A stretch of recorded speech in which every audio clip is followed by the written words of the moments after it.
Assalamualaikum warahmatullahi wabarakatuh. Izinkan saya menjelaskan tentang menghidupkan sunnah Rasul di era globalisasi. Perkenalkan, nama saya Tatia Deswita Anggraini dengan NIM 31221048. Sunnah adalah sesuatu yang berasal dari Nabi Muhammad SAW, baik itu ucapan atau qauliyah, perbuatan fi'liyah maupun tetapan Nabi takririah. Sunnah juga merupakan sumber hukum kedua setelah Al-Quran. Nabi Muhammad adalah utusan terakhir Allah. Allah membimbing tindakan Nabi, baik pribadi maupun berada di hadapan umum. Setiap muslim kemudian meniru dan mengagumi Nabi dengan meniru tindakannya sepenuhnya ke dalam kehidupan praktis mereka sendiri. Adapun hadis yang menjelaskan tentang jika kamu mencintai Allah, maka itulah aku. Allah akan mencintaimu dan mengampunimu. Quran Surah Al-Imran ayat 31. Di masa Nabi, para sahabat mengikuti secara otomatis dan sepenuh hati. Sekarang, zaman telah berubah dan mengikuti sunnah Nabi dalam kehidupan sehari-hari secara berangsur-angsur menjadi tantangan bagi umat Islam masa kini. Tantangan yang dihadapi muslim masa kini diantaranya kemajuan dalam sains, penerbangan, teknologi, dan industrialisasi yang telah membuat hidup serba cepat dan sibuk. Perilaku muslim dianggap primitif jika seorang mengikuti metode yang usang, bukan hasil dari beberapa penelitian modern. Pertemuan ilmiah atau studi data, salah satu perilaku yang dianggap modern adalah mencukur jenggot, bukannya menumbuhkannya. Selain itu, semua orang saat ini bekerja untuk mencari nafkah. Bahkan, orang tua, wanita, remaja, dan kadang-kadang anak-anak hidup berputar di sekitar karir dan kenaikan pangkat perusahaan. Orang-orang yang enggan berkompromi dengan karir ketika praktik sunnah menjadi hambatan di dalamnya. Misalnya, seorang wanita muslim mungkin tidak bisa memakai jilbab karena kerjanya, karena aturan berpakaiannya, karyawan yang ketat, dan mungkin perlu memprotes untuk memperpanjang roknya sesuai dengan perintah Islam. Muslim yang tinggal di wilayah mayoritas non-muslim terus-menerus dibawa tekanan untuk membuktikan keteguhan iman mereka atau melepaskannya untuk gaya hidup sekuler. Ketaatan terhadap hukum halal yang ketat, misalnya, mungkin menjadi tantangan jika tidak ada alternatif makanan lain yang tersedia. Yang kedua, mengirim anak-anak ke sekolah umum dapat merusak pendidikan agama mereka. Namun, sekolah di rumah beresiko menimbulkan isolasi sosial. Seorang muslim yang menolak kebiasaan minum bersama dengan tidak menghadiri jamuan serta alkohol sesuai instruksi Nabi Muhammad mungkin akhirnya dikucilkan lingkaran sosialisasinya sama sekali. Banyak muslim yang ingin mempraktikkan Islam menghadapi tekanan dari generasi muslim yang lebih tua di lingkungan yang geografis dan etnis mereka sendiri. Generasi yang lebih tua kadang-kadang memberi preferensi pada budaya daripada sunnah Nabi.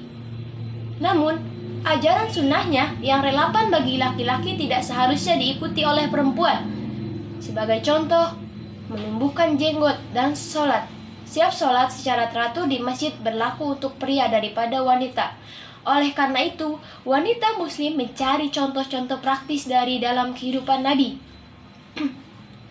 Wanita yang mematuhi dan mempraktikkan Islam sesuai dengan ajarannya untuk mendapatkan panduan tantangan bagaimana menerapkan sunnah-sunnah dalam Rasul atau sunnah Nabi di masa yang sudah modern saat ini. Yang paling menonjol di antara para wanita mulia ini adalah istri dan putrinya. Beberapa di antara mereka keahlian yang signifikan dalam masalah hukum Islam. Saat ini tantangan terbesar yang dihadapi perempuan muslim di tingkat global ketika mereka memilih untuk secara praktis menjalani sunnah sebagai cara hidup adalah asumsi mereka yang sering ditindas oleh laki-laki yang dipaksa menutupi diri mereka dengan pakaian sederhana dan fokus pada rumah mereka dan keluarga, bukan karir. Banyak wanita muslim menaati utusan Allah dan dengan rela mengadopsi cara hidup Islam. Namun, kesalahpahaman tentang perempuan dalam Islam yang diklaim oleh beberapa perbedaan syah berdasarkan gender dalam hukum dan perintah Islam menyebar luas di media global, memunculkan stereotip dan propaganda yang tidak adil. Syed Taifah Al-Junaid berkata, semua jalan menuju Allah telah tertutup, kecuali bagi orang yang mengikuti jejak Rasulullah. Kadar kedekatan seorang terhadap Nabi Muhammad SAW itu sesuai dengan kadar orang tersebut dalam mengikuti dan mengamalkan sunnah. Dalam Al-Quran, Allah berfirman, "Laqad kana lakum fi Rasulillahi uswatun hasanah liman kana yarjullaha wal yawmil wal akhir wa dzakarallaha katsira."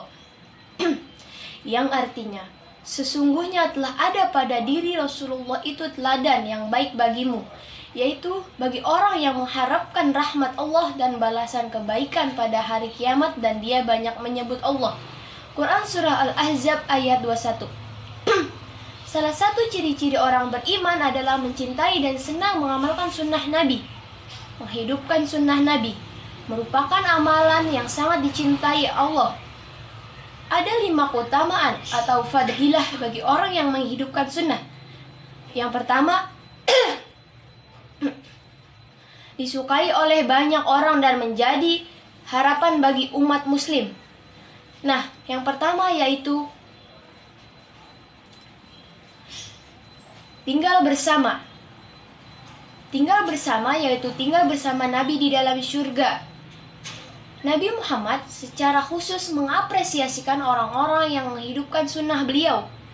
Beliau berkata, orang itu akan menemani beliau di surga sebagaimana diterangkan dalam hadis, Auzubillahi minasyaitonirrajim. Bismillahirrahmanirrahim. Man ahya sunnati faqad ahbani wa man ahzabani kana ma'i fil jannah. Yang artinya, barang siapa yang menghidupkan sunnahku, maka dia telah mencintaiku. Dan barang siapa yang mencintaiku, maka orang itu akan tinggal di surga bersamaku. Quran Surah Al-Zariat.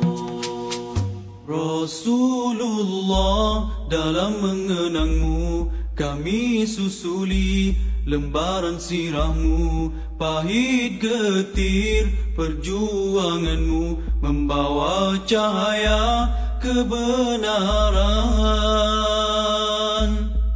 Engkau taburkan